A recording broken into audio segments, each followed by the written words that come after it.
All right. Okay, I think just go ahead and make some opening comments, Coach. Well, we are, as we say every year, very excited about this group. This has been kind of a fun process for me. I enjoy the home visits. A lot of recruiting is pretty tedious and long, and you don't know where you are for long periods of time. But once you get going into December, January, and you get to see more of these guys, it really starts coming alive. And going into homes, I've really been personally impressed by character of the families, of the kids, and I've loved the process that we've gone through. I think our coaches did an outstanding job of recognizing talent. That's the first thing that you do is that draws you to a kid is his talent, and then from there you got to find out who he is and see if he's the right guy, and then you decide about that and make an offer, and then the process begins, you get commitments as you go, but you've got to, as everybody knows, you've got to keep recruiting those guys, and then there's a few guys that are still undecided as you get into January, but I think that this class it's strong overall, but I think that you'll note that there's some junior college defensive linemen that we thought we needed help immediately, so more mature guys that could possibly come in and for sure be in the competition early on and add to our team right away. And then we got a junior college corner. When you graduate a guy like Jordan Poyer, it's hard to fill his shoes, but Steven Nelson is, I think, an outstanding prospect to be in the top competition to play for us. And then we got some young defensive backs that I think will be outstanding athletes. And for the freshmen, it will be a deal of come to camp and come ready to play. Don't come ready to redshirt, and we'll see where you are. And we've been impacted by freshmen playing in the games, and we've also felt good about redshirting a number of kids and coming into the next year with them with a year under their belt in our program. So either way I look at it, it's a positive, but I think that this group is good. The receiving group in this deal, they're good football players, and some of them are possible fly sweep guys. Victor Bolden is a really good all-around player. Walter Jones is a really good all-around player. Jordan Villamine is a big receiver. I better look so I don't leave anybody out, but. This Hunter Jarman from Waco, Texas, is a good all-around player, a really good baseball player. Might have aspirations of trying to do both, and probably is capable of competing in both sports. I know it's hard to do, but it's a good class. We're excited about the character in the class, and of course, what drew us to them first was their talent. Mike, you are signing a lot of guys who are track athletes in high school and plan to do track here. And I talked to a lot of them who said that being able to do both was a deciding factor. So has Kelly Sullivan become like a secret weapon for the football team? Yes, absolutely.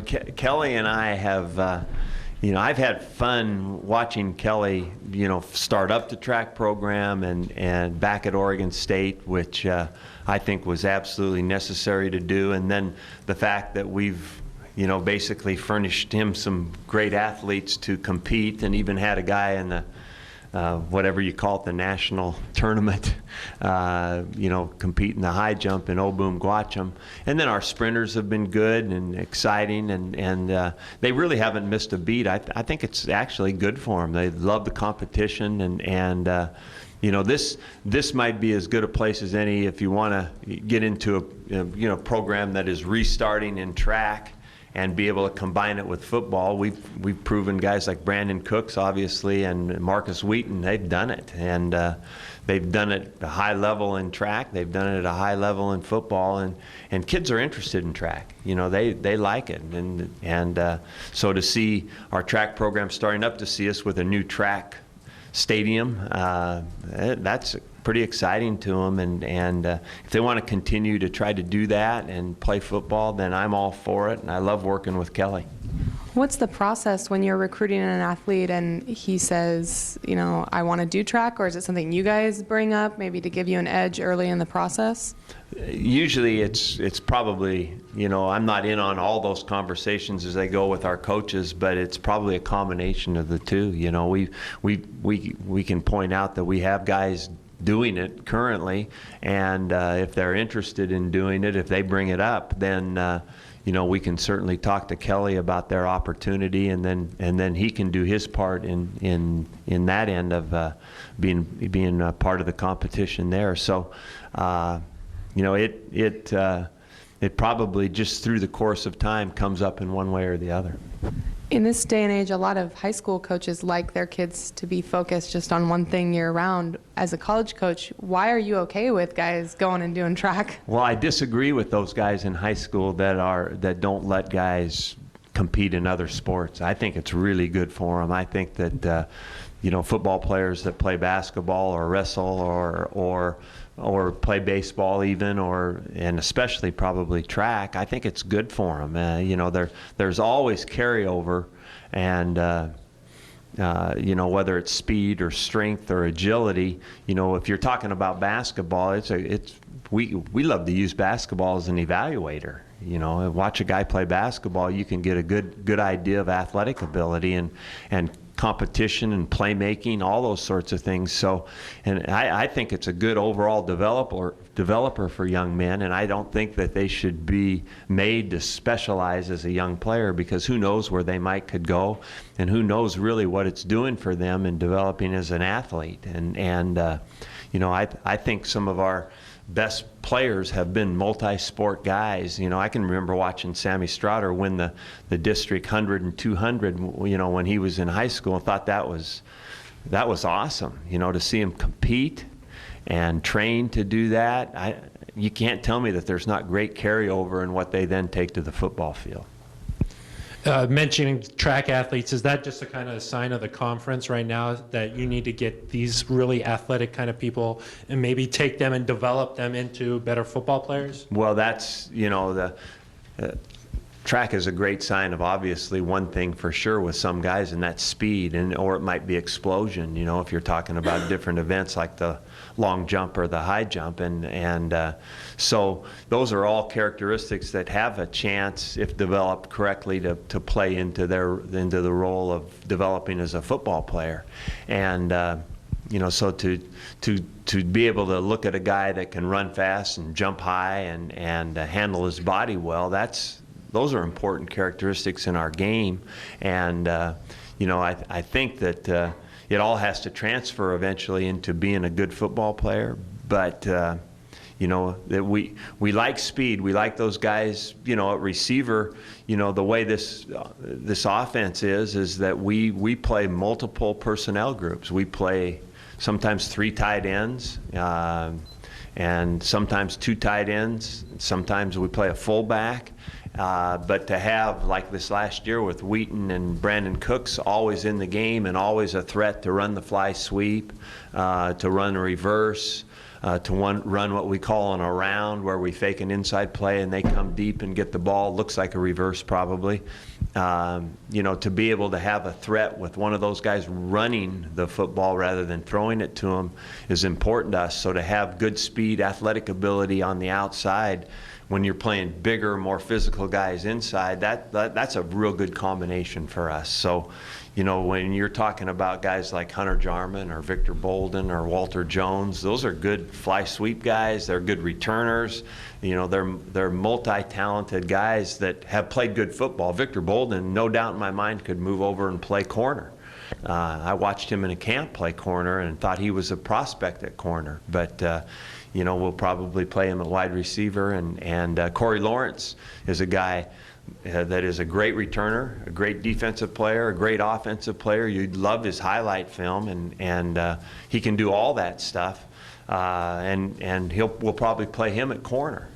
So, it's fun to have guys, those all-around type players that have some specific thing that sets them apart, like speed. Those are real good guys in a lot of different ways on your team. I think a lot of people are excited about the defensive backs that you have coming in this year. Can you kind of talk about them, and then also how much of a role Coach Perry made in getting some of these bigger named guys? I think Rod Perry, you know, I remember when he was hired, a big kind of question, or people were wondering about his experience in you know, the fact that he hadn't recruited for 20-something years while he coached in the NFL, you know, but I think he played a major factor in recruiting this year, and particularly getting a guy like Steven Nelson. I mean, Steven was highly recruited. I know SC came in on him, but that's just one of the names that tried to recruit Steven. But I think Rod Perry was the reason Steven came here. You know, Rod is a great coach, but he's also a great mentor for young men. And I was with him in homes with families. I think he has a great way about him, and of course, you know, his credibility is probably in our business almost unsurpassed. So it was fun to be able to go in and recruit a defensive back with Rod, and I think that he played a big role in getting these kids. And I think it's one of our best defensive back classes ever. And then you also have a quarterback on your class list there. He was committed to a different school, and then kind of had things happen there where he needed to find another school. Can you kind of talk about what he's going to bring to the quarterback group and the process of acquiring him? Yeah, sometimes you just never know. Our business is so volatile that you know, a guy makes an early commitment, then the coaching staff changes underneath him, and maybe he doesn't fit exactly what the new school, new coaching staff at that school wants to do, and they've got another guy in mind, and it's already January, and so it's pretty hard on kids, you know. But you know, I think it was fortunate for us because this recruiting with Kyle Kemp came back alive for us. We knew about him. We knew about him from the time he was in Oregon. He had a lot of notoriety as a young kid, and so it was hard not to know about him in our football world. And we had an interest early, but he committed relatively early to Cincinnati, and then when it opened up again, you know, we had only recruited basically 2 quarterbacks to that point, you know, because we don't open that thing up too wide at the quarterback position. And so when it opened back up, we reevaluated him, looked back at his film, and said, let's go after him. We got him for a visit, and he liked it. And he's smart. He knows. He watches our offense. He knows who we are, and he knows he's a good fit. And we know he's a good fit for what we do. And so we were very pleased to get back in it, and pleased at his commitment, and excited about his signing. Mike, you talked about, you know, watching guys and seeing them as playing different positions and maybe them what they're projected to. And you've had players in the past come in at certain positions and move. Tyreek Zimmerman. Yeah. When you're scouting them and recruiting them, are you envisioning that, or is it something you wait until they're actually here in spring ball to make those kind of decisions? Well, you know, I think that a lot of times when we like a kid, we go with what his, you know, kind of what his goals are. What do you really want to do when it's that kind of a question?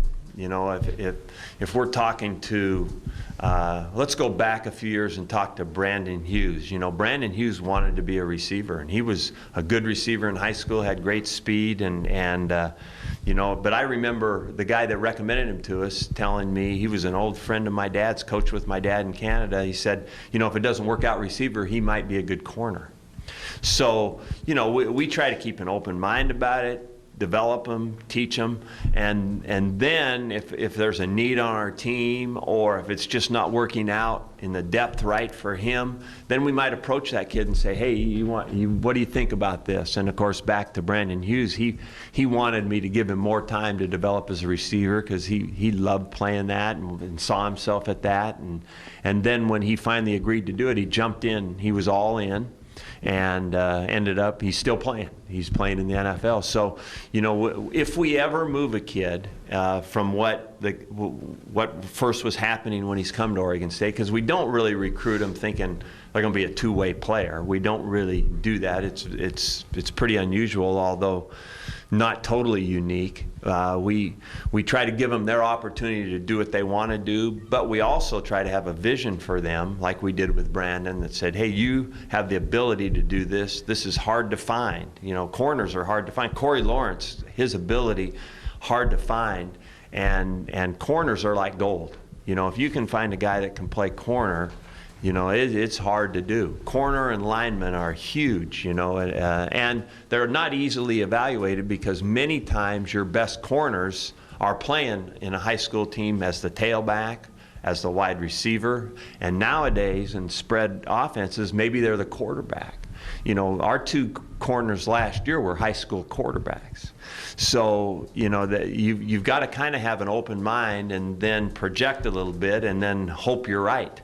As you recruit guys. When we recruited Rashad Reynolds, you know, we didn't have a lot of defensive film, but we knew an athlete and a guy that had some savvy, and now he's developed into a bona fide guy that should be one of the best corners in the league next year. You said finding corners is like finding gold. Do you feel like you struggle with some of the guys you brought in this class? Absolutely. I feel real good about it. Now, you know, everybody feels nobody's going to sit in their recruiting class and say this is a pretty average group, you know, so, you know, it's that ain't going to happen. But I truly have been impressed. You know, obviously we're impressed with the talent, but I've been as equally impressed with the people as I've gone home to home and visited in living rooms with these guys, and there's all different kinds of stories here now. I mean, it's pretty neat, and you feel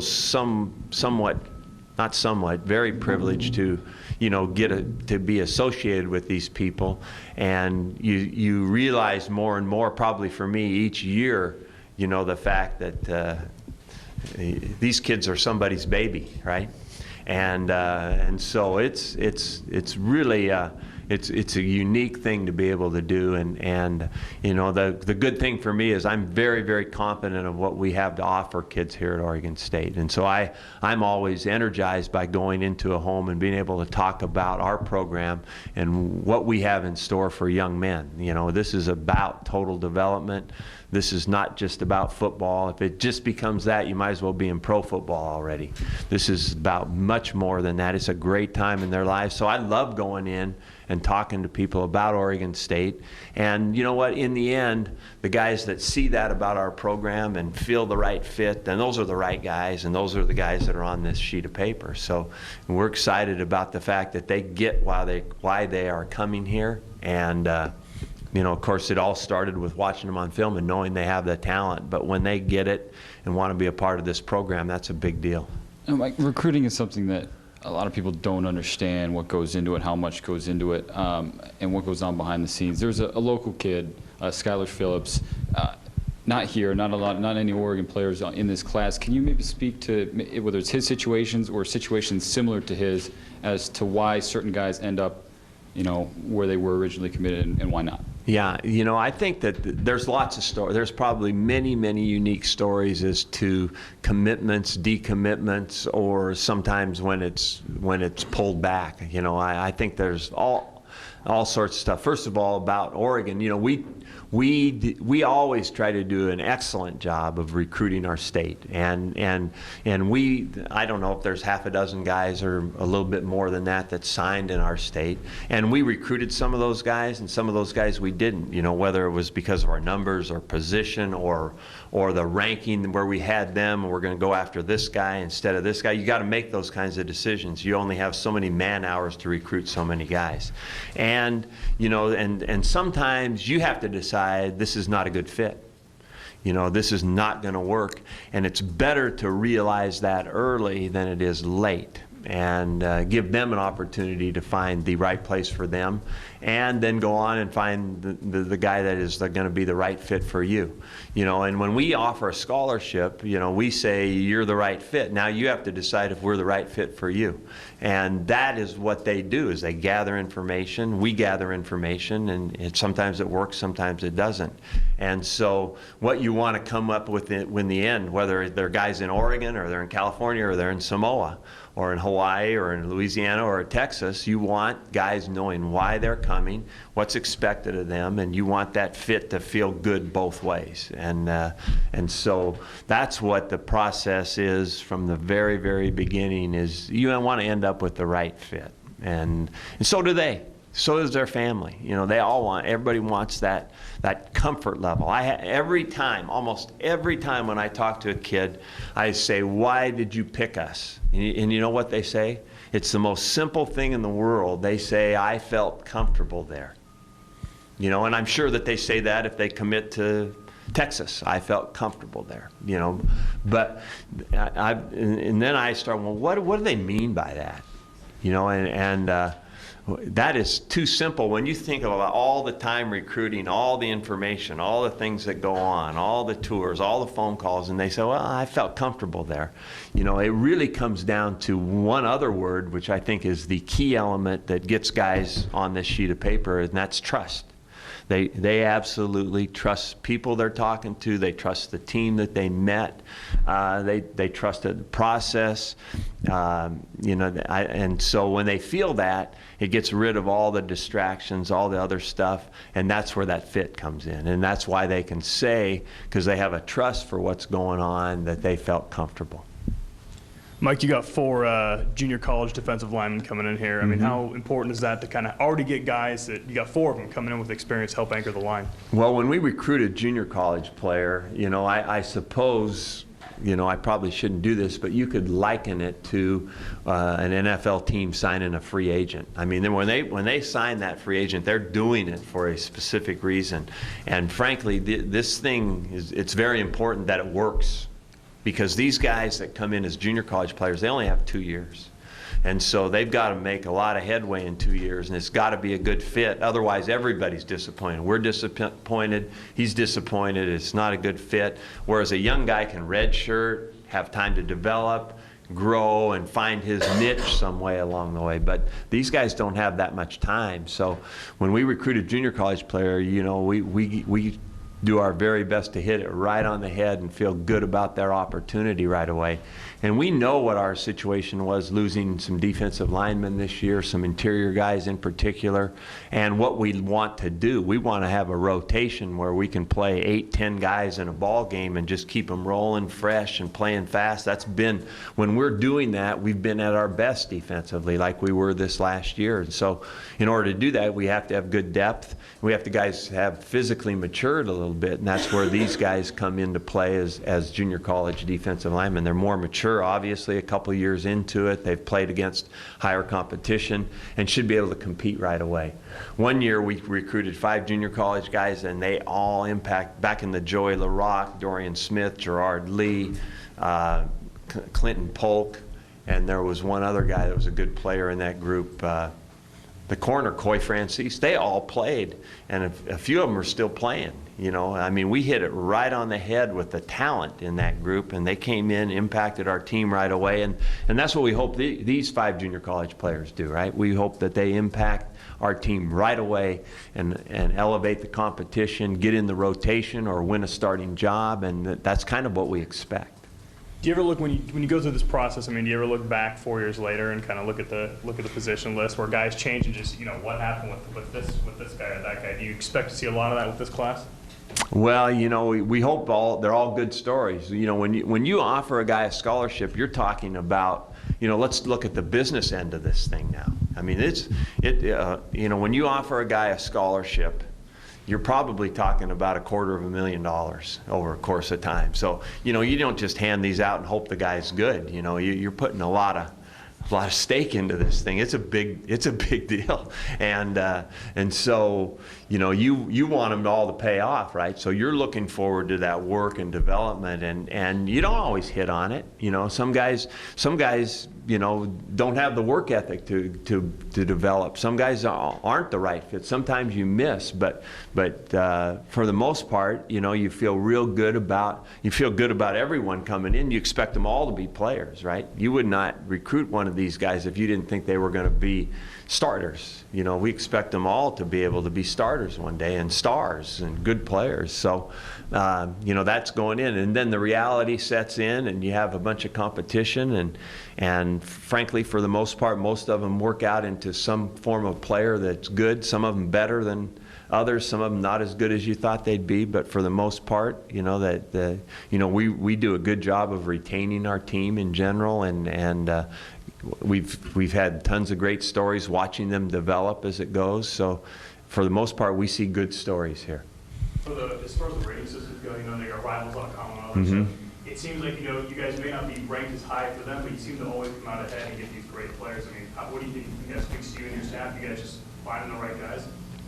Well, we hope so. You know, we don't put a lot of stock in that. We try to rely on our abilities and our process. You know, when we look at tons of players and then we select from there, and it goes through a process of selection. You know, it goes from somebody watching them on film to an area coach checking them out. The guy, I recruit the Bay Area, so I have a guy in the Bay Area, and I put him forward to a position coach. The receiver coach looks at him, he likes him, he passes him to the coordinator.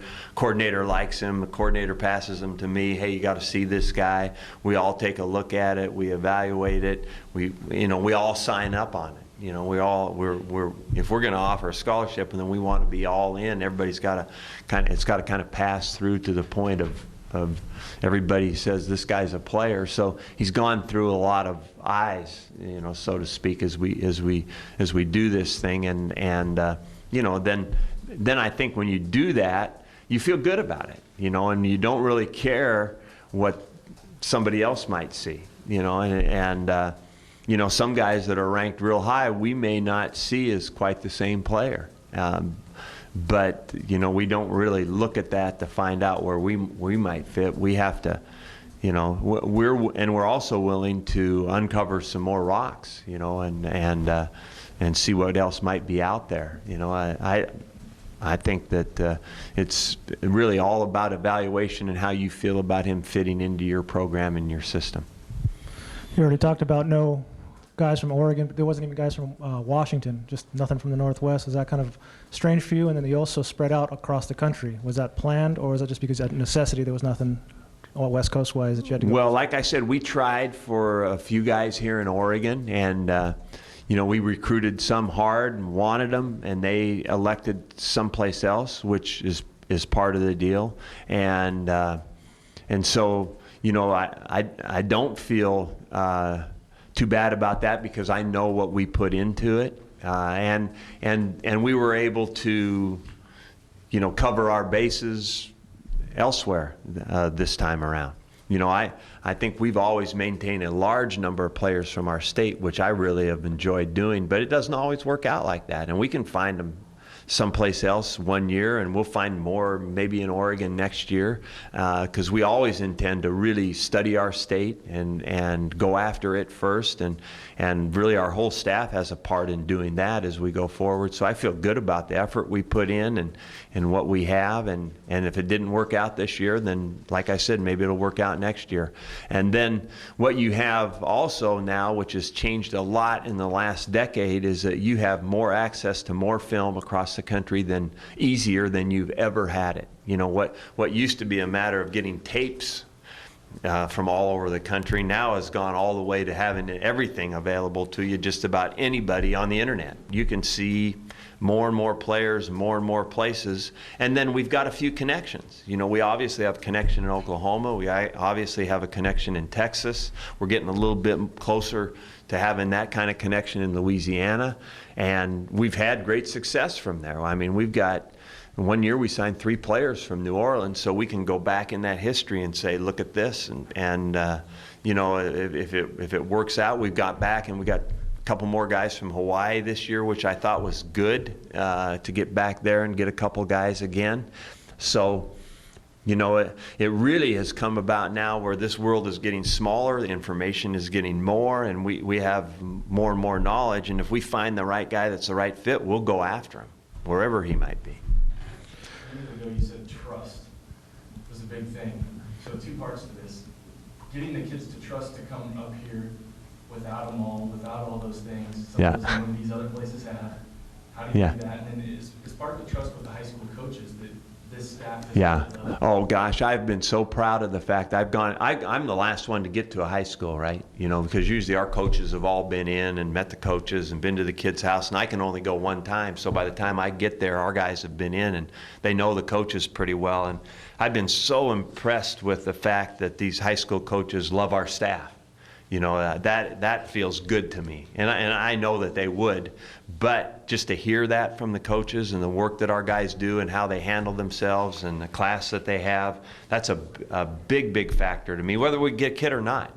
I know our guys are doing it right, and so that's a big deal, and that's why you can get a connection in Texas or Oklahoma, because you go in there and you do it the right way. The kids come here, they like it, they're treated right, they have success, and then you can go back in and you've got a connection. You've got almost a built-in trust. You know, we can go into Oklahoma now, and you know, with the people we've got playing, Michael Doctor, Ty Zimmerman, Jabrell Johnson, you know, they guys know them in Oklahoma, and the coaches that we've worked with, they've almost become fans of ours. You know, the coaches at Lawton came to the bowl game. You know, they've been out here. You know, they know the kind of work that our staff does with players, and that feels good to me.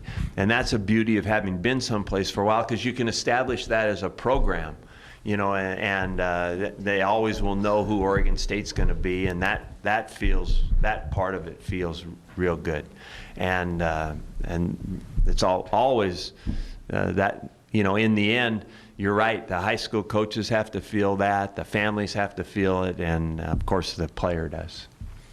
Coach, you said that Lawrence Madison has a chance to become a good story here at Oregon State. What did you mean by that?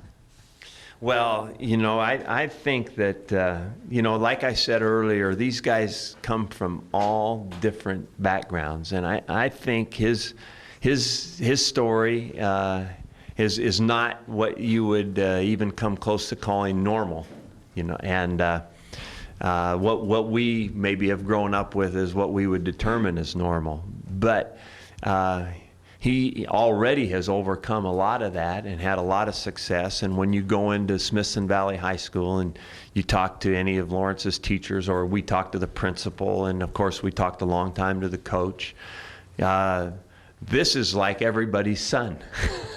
It's like he's been adopted by everybody in that high school. And so you know that there's been a lot of, when he hasn't had what maybe we would all determine as normal, he has had a lot of arms still around him. And I think this is what Oregon State can also provide for him, what those people at that high school have done. And I know our environment here, so that's why I think this guy is a talented, this is a kind of different back than we've normally recruited. This guy is bigger. You know, I'm excited about getting him, and I think the neat thing is this kid is a very aware person of people. And I think what he initially did and what drew him to Oregon State is he trusted, which is, again, that key word, he trusted Chris Brasfield. I mean, I think Chris hit a chord with this guy that was special, and that's what first got us into him. It wasn't Oregon State, it wasn't Corvallis. He didn't know. I think he trusted Chris. He liked him immediately, and more than liked him, he trusted him, and that got us going there to the point where he signed with us. So I'm excited about the fact that, you know, he's going to have to continue to fight to get here and do some stuff in school, but this one's worth waiting for. Mike, this is a long process recruiting, and there was, you know, a change up in January when you moved Losi to chief of staff, Yeah. and you bring Bray on full time. So how did that change recruiting? Losi suddenly stuck in the office and Bray's out Yeah, recruiting? you know, that was, you know, I think, you know, from a recruiting standpoint, fairly seamless. You know, I think that, you know, it's not like we lost a person.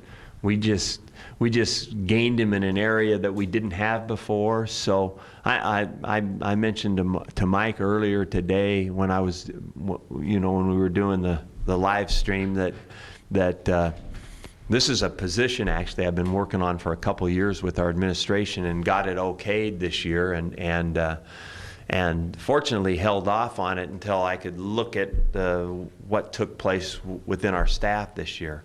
And you know, Jay is an outstanding football coach, but he's also great in a number of other areas that will continue to grow this program. And the more people you have in three areas really, football, recruiting, and then the mentoring of our team, you know, where Jay can take a freshman class and mentor them as to what it is to be a freshman, the things that they're going to go through, and meet with them periodically and kind of help wean them through the system, basically. And then take the older guys and get them started in connecting, and Jay's an alum, and connect them with our alums out there in the world, because ultimately, you know, our job is to prepare them for life after football. That sounds funny coming from a football coach, but you know, that's what college is, right? I mean, it's preparing for life after all that, and we want them ready. We'd like them all to play in the NFL, but they won't, you know, and we've put our share into the NFL, but we want them all ready for something for life after football, because it does end. And actually, they have more of their life after football than they have of their life in football. They don't know that. They don't think about that, but their parents do. And you know, so we know we need that in our program. Jay Losey's a perfect guy to help get those guys finished and ready, interviews, job opportunities, and go from there. I'd love every guy to be in the Greg Pete deal. You know, if I could have a Greg Pete plan for every player and we could follow through on it. Greg Pete finished, you know, he was an under-recruited guy. High school coach talked me into recruiting him, Bob Johnson, and so we did. And he developed into an all-conference offensive lineman, got a chance in the NFL, but he also, right upon graduation, had 2 jobs waiting for him in Portland. And so that's a pretty good plan. If we could do that, that would be a great goal for every player. And that's not easy to do, but that's what we'd like to present them, that opportunity. And so, you know, that's what college should be for. And college football can provide that opportunity for these young guys, even though a lot of them aren't thinking about that, right? They're thinking about playing college football, going to the NFL, and all that, and that's good. But as real life descends upon them and they learn they have to have balance and they have to be ready for more than just one thing in their life, then when it becomes a reality, we want them ready for that. Were there any surprises today, good, bad, or otherwise? You know what? No, there weren't any surprises, totally. There were 4 guys that we didn't know what they were going to do. And so we were kind of waiting to hear as that went along. But for the guys, you know, we still have a couple outstanding that I think we're still going to get and be able to add to this thing that are supposed to sign, and for whatever it is, whether it's across the ocean, not even the continent, whether we get that all done, you know, soon enough so we can talk about it today, or if it happens tomorrow, I don't know. But we're still working on that. There's some issues there. But the next part of it is that the rest of them that had committed, said they were going to sign, they've signed. So in that way, there hadn't been any surprises. With all of the quality defensive backs you guys got this year, do you feel like it was kind of redemption for the way this day was last year? In that area? Yeah. You know, I think that's what I'm really, one of the things I'm most pleased with is that we've, in the last few years, you know, with just plain defensive backs, like we've converted some guys that have ended up being good defensive backs, but just recruiting corners, we haven't done that well. And this year we came through with guys that we think, we looked at them as corners, recruited them as corners, and they signed as corners. So, you know, we've done a lot better that way. And I give a lot of credit again to the defensive staff, and especially to Rod Perry, because I think he really did a good job of recruiting, but also impacted these kids. And with Poyer gone and Rashad and Sean Martin are going to be seniors, I mean, are you looking at this group as kind of the future of the secondary for this team? Yeah, absolutely. You know, and there are guys in the program right now that have the ability to make a move, you know, and that'll be up to them this spring to show what they can do. And I expect a lot of those guys to be better players from the work that they did in in this spring, whether they redshirted or whether we moved them and they were relatively new to the position. They did have a year to practice and to learn more about it, and then hopefully to watch Rashad and Jordan. You know, you can learn a lot if you pay attention and you have ability to start with. So we've got some guys here right now that might move up into this thing and become players. And then we have a lot of competition coming in that we think are going to be players too. So we're definitely going to be deeper, and the future looks better because of that. Mike, after the turnaround this season and all the success that you've had, what things did you notice while recruiting that were different this year than, say, last year? Well, I think that, you know, one thing is that players, you know, now in our world from all over the place, have more access to seeing us. I think that Pac-12 network thing has been very, very good for recruiting, because we've had people all over the country, and even people that are relatively close, like California, they get to see more of us and get a better feel for our program and the kids in our program and Corvallis and everything through that. So, you know, and then, you know, I think that, you know, the neat thing is too, people liked our team. They liked watching us play, and they kind of, then watching us play, they learned a little bit more about us, because, you know, you guys have information for them too in the media that they wanted to know about and hear about. So I think all that, they're gathering information. You know, I had a guy say they're like the CIA. They gather information and then they keep it and sort it, what they think is important, and throw the other stuff out. So information's good, and I like for what we stand for to be out there. And the more they know about that, whether it's watching a game or hearing what this program's about, then I think that's good stuff. So we help you? Yeah. Yes. Yes. Mike, you were saying nowadays so much more information you've got in the office. Probably you've got way more tapes and stuff to watch than you did 20 years ago. Is there any guys that maybe on the list you might have missed, you know, that you saw their tape now with information being so readily available? Well, I think first of all that anybody that's relatively far away, that used to be hard for us, because, you know, it wasn't too many years ago we didn't have hardly anybody from Texas, or, you know, certainly nobody from Oklahoma, and, you know, we got Cyril Nolan last year from Louisiana. You know, in the past we've had a couple of connections, like they had in Florida, and got Sabby, Piscatelli, and Evanson Bernard. But as far as video, film, you know, just being able to peruse and look out there, I think that anybody that's far away, you know, maybe wouldn't have been on our radar as easily without the way the video is accessible to us these days. But, you know, besides that, I can't say that one guy or another might not have fallen in our radar based on that. Mike, with that in mind, you guys have kind of made a living off finding hidden gems, but nowadays everyone has a YouTube page and everyone runs their own star ranking system. Are there such thing as, you know, hidden gems? And you said a few minutes ago that you're willing to turn over a few more rocks looking for guys. We are, but I think you're right. You know, I don't think it's I don't know these days if James Rogers would have passed through all those schools in Texas like he did.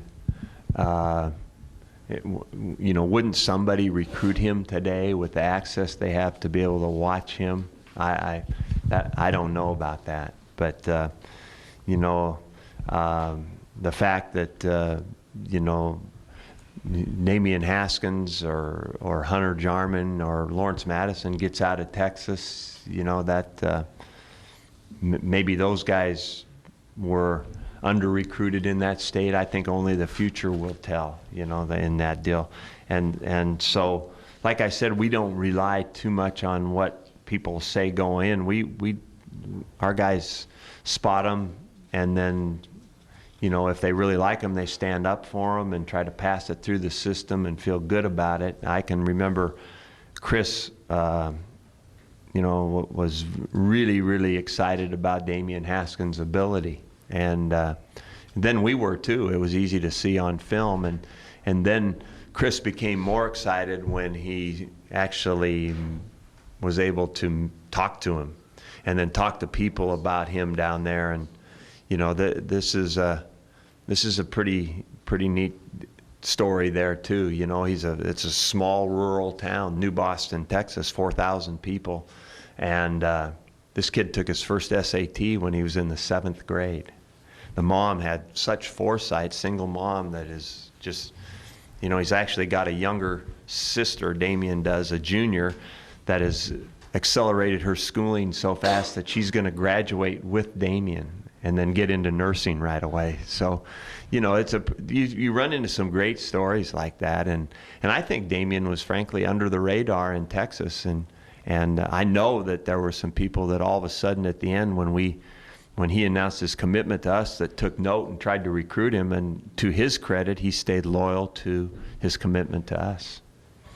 I would love to have kids like Sean Harlow and Deshaun Hunt on my high school team. Yeah. So what really gets you excited about those two guys, and do you feel grateful to be able to score a couple top prospects? Yeah, Sean Harlow is that's a good. I think Sean Harlow studied this thing with great help. I mean, he's got great help at home. His dad Pat played for SC, played in the NFL, and they made an early unofficial trips to a lot of places and narrowed it down, and actually he had committed to another school, but then in finding out more information about the other school, finding out more about us, Cav did a great job of just kind of staying with it, and basically the kid found out enough information as he went along to say, hey, Oregon State is really the right fit for me, and he is a tough, good football player, and he might be another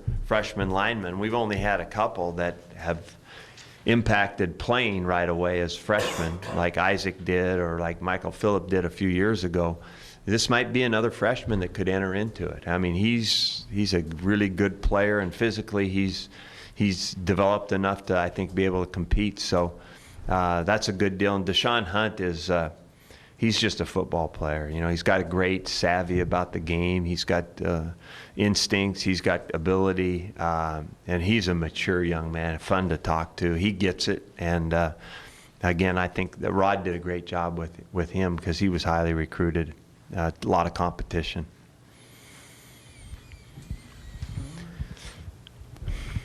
Mike, do you get any sort of break now? You know, yeah. A break is kind of having a regular day in your own bed. That's a break for us right now, and you know, it's just good to be home, and we are going to in February give everybody some time off. It won't be right away, but we'll give everybody some time off. But we really don't have many office days, frankly, until we get to spring ball. You know, we'll have some weekends off, and then we'll get a part of a week off in February, but besides that, you know, we got to get ready for spring ball, and it'll be exciting. And it's really true. You know, we're not breaking rocks here, so it is. You know, it'll be fun just to get back to the office and have a regular kind of day and sleep in your own bed and reacquaint everybody with their families, and that's a break for us. Mike, in terms of linebacking. DJ obviously kind of burst on to see him and Mike last year really develop linebacking core, and they were really important to what you guys did on defense. Michael Greer, another guy from the same area as DJ. What does he bring? See, Michael's a good all-around player. Michael Greer is a guy that has offensive highlights too, and you know, so you like that speed. You could take as many Michael Greer's, DJ Welch's as you could get. If you could get 20 of them, you'd take them, because you will also see them, like DJ made his first impact where? Running on a kickoff. Even my wife would say, man, I like watching him run down on that, the guy number 4 on a kickoff team.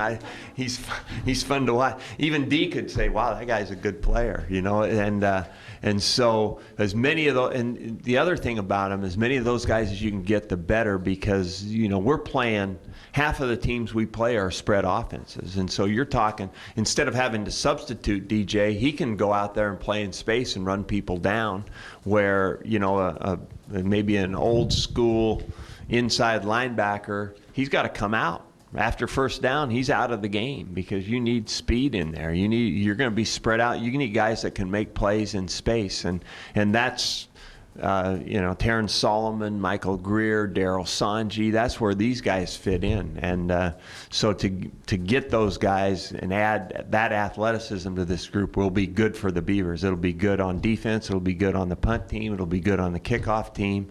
It will add a lot of athleticism with big guys that can run. The more guys like that, DJ is kind of a prototype, a big guy that can run 500 meters. Come on, let's go. We can get a good kickoff team there, and so the more guys you can get like that, the better.